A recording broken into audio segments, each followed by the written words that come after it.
Assalamualaikum warahmatullahi wabarakatuh. Perkenalkan, nama saya Ali Absyar Wendy dengan NPM 1917051067. Di sini saya akan menjelaskan tentang perbedaan arsitektur dan organisasi komputer serta konsep storage program.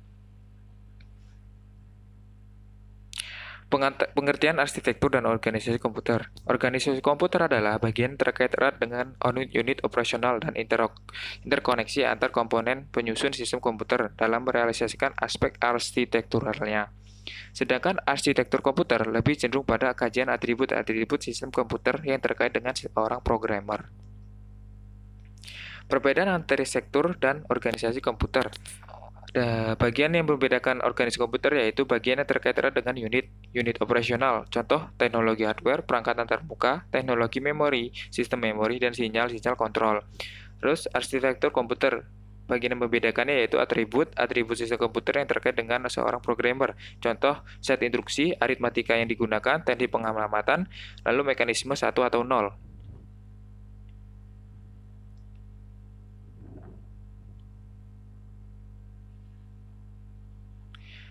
Di sini adalah arsitektur organisasi komputer pada Core i7. Nah, lihat saja ini adalah bagian-bagian dari arsitektur dan organisasi pada Core i7.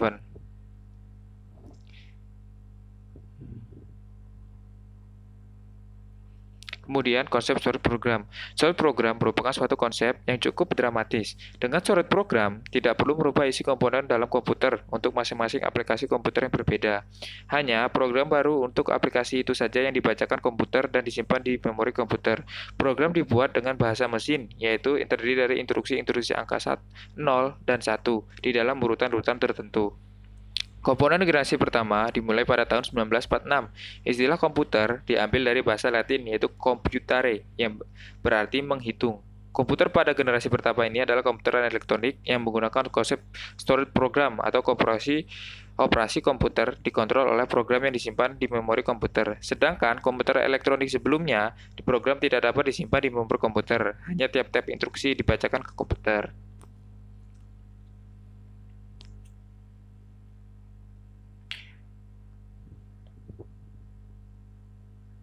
Lalu, konsep storage program.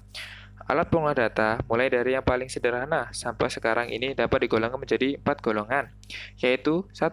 Alat manual atau manual device, menggunakan alat sederhana, tangan masih memegang peranan penting. Lalu yang kedua yaitu alat mekanik atau mechanical device, mempergunakan alat mekanik yang digerakkan secara manual dengan tangan.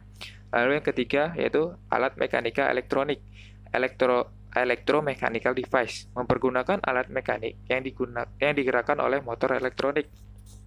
Lalu yang keempat, alat elektronik atau electronic device, mempergunakan alat yang bekerja secara elektronik. Perkembangan alat pengolahan data tersebut berkembang sangat cepat sampai kemudian ditemukan alat penghitung dan pemrosesan data otomatis yang dapat beroperasi dengan sangat cepat, yaitu dinamakan komputer.